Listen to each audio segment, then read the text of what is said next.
안녕하세요, 가치남입니다. 3월 26일 금요일 국내 시장이 마감되었습니다. 오늘 코스피의 흐름을 본다면 오랜만에 뒷심이 좋았던 하루였다고 생각하고 있습니다.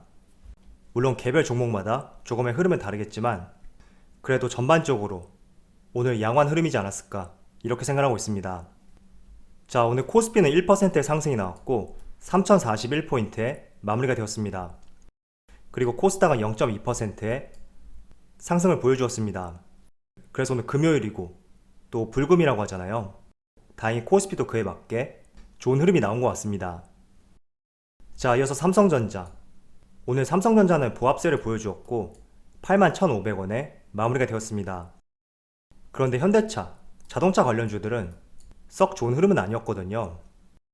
장중한테 2% 이상의 하락도 나왔었는데 그래도 1% 하락으로 오늘 마무리하였습니다.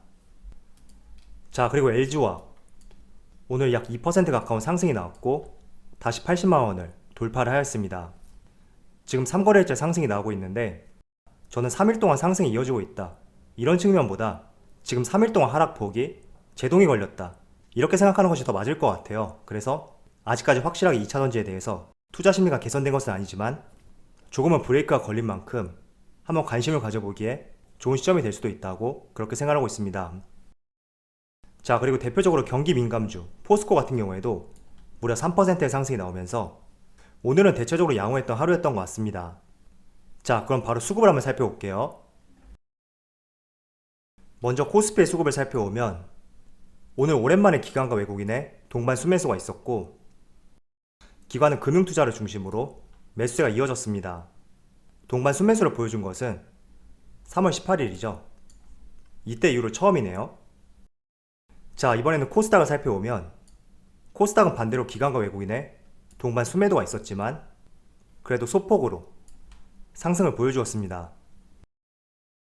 그리고 삼성전자를 살펴보면 오늘 기관과 외국인의 동반 순매도가 있었고 현대차도 마찬가지로 기관과 외국인의 동반 순매도가 있었습니다.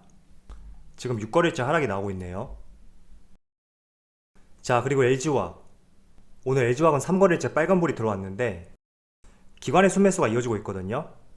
그리고 오늘은 연기금도 같이 들어왔고 금융투자, 보험, 사모펀드까지 최근 3거래일 동안 기관의 매수세가 들어오고 있습니다. 마지막으로 포스코를 살펴보면 포스코는 오늘 기관과 외국인의 동반 순매수가 있었고 기관 주체들도 다양하게 매수세를 보여주었습니다. 자, 그럼 주체별 매매 동향에 대해서 살펴보도록 하겠습니다. 3월 26일 외국인이 가장 많이 매수한 종목은 SK텔레콤, 한국조선해양, 카카오, SK하이닉스, NC소프트, 이렇게 5종목을 순매수 상위종으로 올렸습니다. SK텔레콤을 가장 많이 매수했죠. 자, 이어서 기관은 SK, SK텔레콤, 금호석유, 현대제철, 한국조선해양, 이렇게 5종목을 순매수 상위종으로 올렸습니다. 마찬가지로 SK텔레콤이 포함되어 있네요.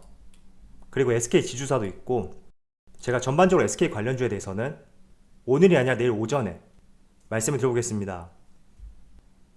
자, 전반적으로 오늘 이슈가 참 많았던 하루였다고 그렇게 생각하고 있고요.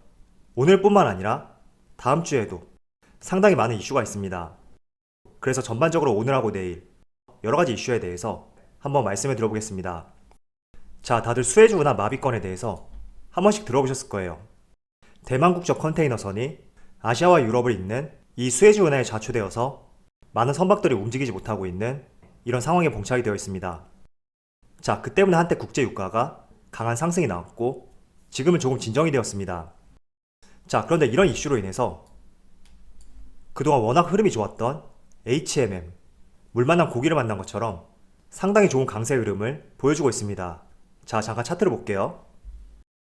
자, 제가 지금 촬영하는 시점에도 약 13%의 강한 상승이 나오고 있고 그동안의 흐름을 살펴봐도 코스피 지수 그리고 성장주에 비해서 상당히 강세 흐름을 보여주고 있습니다. 자, 그런데 해운주의 흐름이 이렇게 좋은 이유 중에 하나는 수혜주 운하가 막히면서 해상 운임이 급등할 수 있다는 그런 기대감이 반영이 되었기 때문에 오늘의 강한 상승 흐름이 이어질 수 있다고 그렇게 볼 수가 있습니다. 자, 수혜주 운하가 여기거든요. 여기가 막히면서 이렇게 나갈 수 있는 선박들이 아프리카를 돌아서 이렇게 돌아서 갈 수 있는 가능성이 제기되고 있습니다. 자, 그리고 실제로 HM 관계자도 이런 말을 했거든요. 예인 작업이 길어지게 된다면 수에즈 운하를 이용하지 못하기 때문에 아프리카를 돌아서 이렇게 가야 되는데, 이렇게 가게 된다면 해상 운임이 상승할 수 있고 또 통행료는 줄어들 수 있는 그런 장점이 있습니다. 자, 그렇지만 단점으로도 또 그만큼 많은 거리를 이동해야 되기 때문에 여기서 시간도 발생될 것이고, 그에 따라서 선박들의 회전율도 떨어지기 때문에 여기에서 발생되는 기회비용이 상당할 수도 있다, 이런 의견을 내비쳤거든요. 그래서 유럽과 아프리카의 해상운임 상승 기대감, 이런 것들이 지금 반영이 되었기 때문에 주가가 좋은 모습이 나오고 있지만, 기회비용에 따른 손실 금액도 우리가 한번 고려해볼 측면이 있기 때문에 마냥 긍정적일 수 있는 그런 내용은 아닌 것 같다고 생각하고 있습니다. 그래서 늘 말씀을 드리지만 해운업계, 올해는 경기 회복에 따라서 정말 업황이 좋을 것으로 저도 기대를 하고 있습니다. 그렇지만 어떤 이벤트에 의해서 주가가 움직일 때는 내가 조금씩 수익 실현하는 것도 좋은 시점이 될 수 있다고 말씀을 드리겠습니다. 자, 최근에 유가도 수에즈 운하가 막히면서 한 차례 급등이 나왔습니다. 그런데 하루 이틀 만에 유가는 다시 안정세를 찾았기 때문에 이 유가의 흐름만 보더라도 조금은 단기적 이벤트이지 않을까, 이렇게 생각하고 있습니다. 그래서 HM뿐만 아니라 어떤 종목이든지 이런 이벤트에 의해서 주가가 움직일 때는 우리가 한 번쯤은 수익 실현하는 것도 저는 좋은 구간이 될 수 있다고 그렇게 생각하고 있습니다. 자, 해운업계 같은 경우에는 작년 하반기부터 굉장히 업황이 좋았습니다. 그리고 이 업황이 올해까지도 꾸준히 이어질 수 있다는 그런 가능성이 높은데, 자, 이렇게 해운업계가 호황을 보이다 보면 그 뒤를 이어서 다음 타자가 조선업계가 될 수 있다는 가능성이 상당히 높거든요. 자, 그 이유 중에 하나가 바로 수주권이죠. 먼저 한국조선해양은 새해 벌써 1조 원에 해당되는 수주를 기록한 상태이고요. 또 삼성중공업과 대우조선해양도 그에 못지않게 많은 계약을 체결한 상태입니다. 자, 아울러서 오늘이죠. 또 조선업계에 따르면 삼성중공업이 파나마 지역에 있는 컨테이너선 20척을 수주했다는 그런 소식도 있거든요. 그래서 지금 조선업계가 3월 초까지만 하더라도 이미 올해 목표 수주량의 4분의 1을 채웠다, 이렇게 알려져 있습니다. 그리고 그동안의 LNG선을 중심으로 발주가 이루어졌다면 경기가 좋아지고 해운업계가 호황을 보임에 따라서 이 해운업계하고 관련된 컨테이너선의 발주가 늘어나고 있습니다.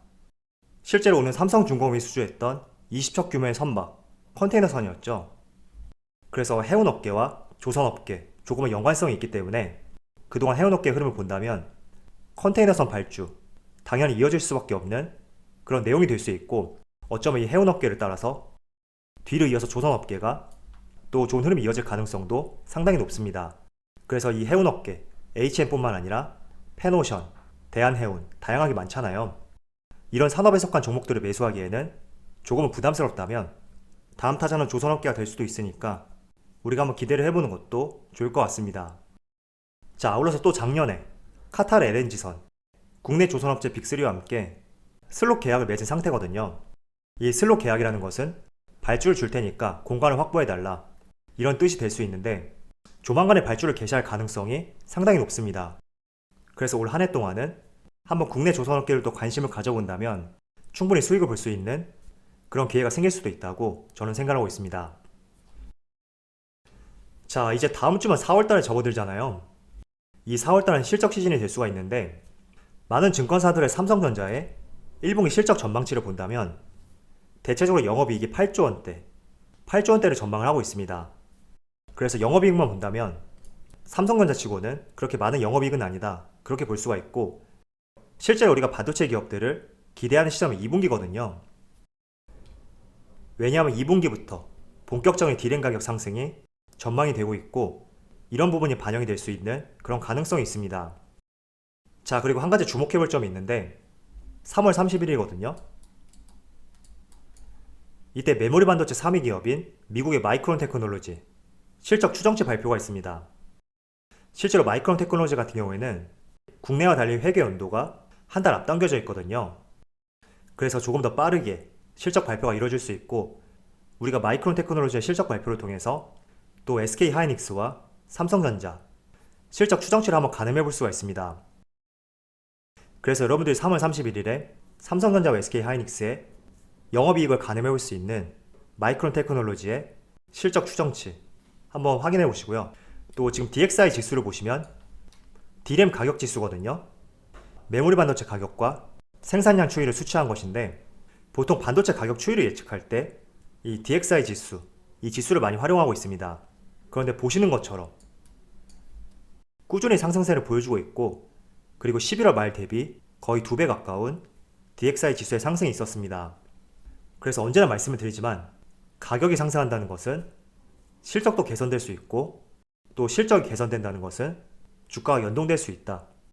이런 점들은 언제나 기본적으로 우리가 투자를 할 때 생각해야 되는 그런 부분이라고 말씀을 드리겠습니다. 자, 그렇지만 이런 생각을 하시는 분들도 계실 거예요. 아무리 실적이 좋아도 주가가 하락하는 종목이 있다.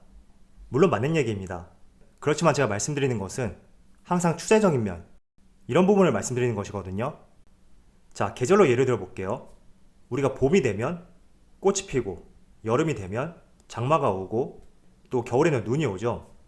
그렇지만 어느 계절에는 눈이 적게 올 수도 있고 또 포근할 수가 있습니다.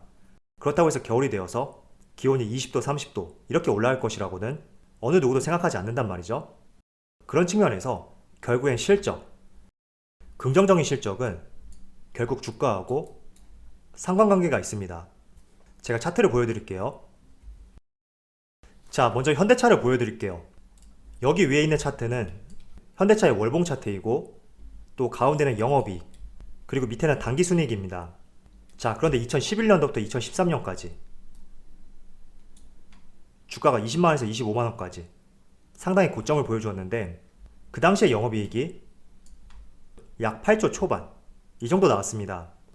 자, 그런데 올해 같은 경우에는 지금 2020년까지만 측정이 되었기 때문에 아직 나와 있진 않지만 추정치가 7조 중반을 예상하고 있거든요. 자, 그렇다는 것은 과거 2011년부터 2013년까지 이때보다는 소폭 낮다고 할 수가 있는데, 우리가 좀 달리 생각할 부분이 있다면 과거에는 없던 유동성 자금, 이 유동성 자금이 발생이 되었기 때문에 과거와 영업이익이 비슷하다고 하더라도 저는 충분히 주가 흐름이 더 긍정적일 수 있다, 이렇게 생각하고 있습니다. 자, 지금 현대차의 주가를 보시면 과거 이 당시하고 거의 비슷한 위치란 말이죠. 그리고 단순히 영업이익만 계산해봐도 올해 기대치와 비슷한 위치라고 그렇게 볼 수가 있거든요. 그래서 실적이 받쳐준다면 여기서 떨어져 봤자 얼마나 더 하락할 수 있을까, 저는 그렇게 생각하고 있습니다. 자, 이번엔 삼성전자 보여드릴게요. 자, 삼성전자는 사실 올해보다 내년에 조금 더 실적을 기대해 볼 수 있는 그런 종목이 될 수 있거든요.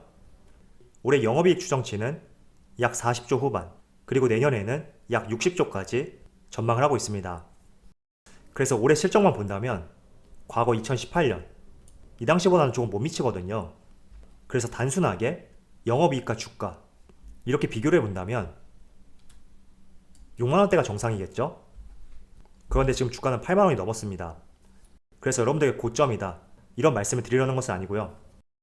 제가 아까도 말씀드렸듯이 유동성 자금 플러스 알파라고 말씀드렸죠. 이 유동성 자금을 무시하면 안 되거든요. 자, 코스피의 매매 동향을 살펴보시면 제가 2019년 12월달 코로나 직전 이 당시의 매매 동향인데, 여기 거래대금 한번 살펴볼게요. 적을 때는 4조, 많을 때는 8조, 평균적으로 약 5조 원대의 코스피 거래대금이 발생되고 있습니다. 하루의 코스피 거래대금이죠. 자, 그런데 불과 1년 뒤에 작년 말이죠. 거래대금을 다시 살펴보면 10조 중반에서 20조까지 거의 4배, 5배의 거래대금이 상승을 보여줬거든요.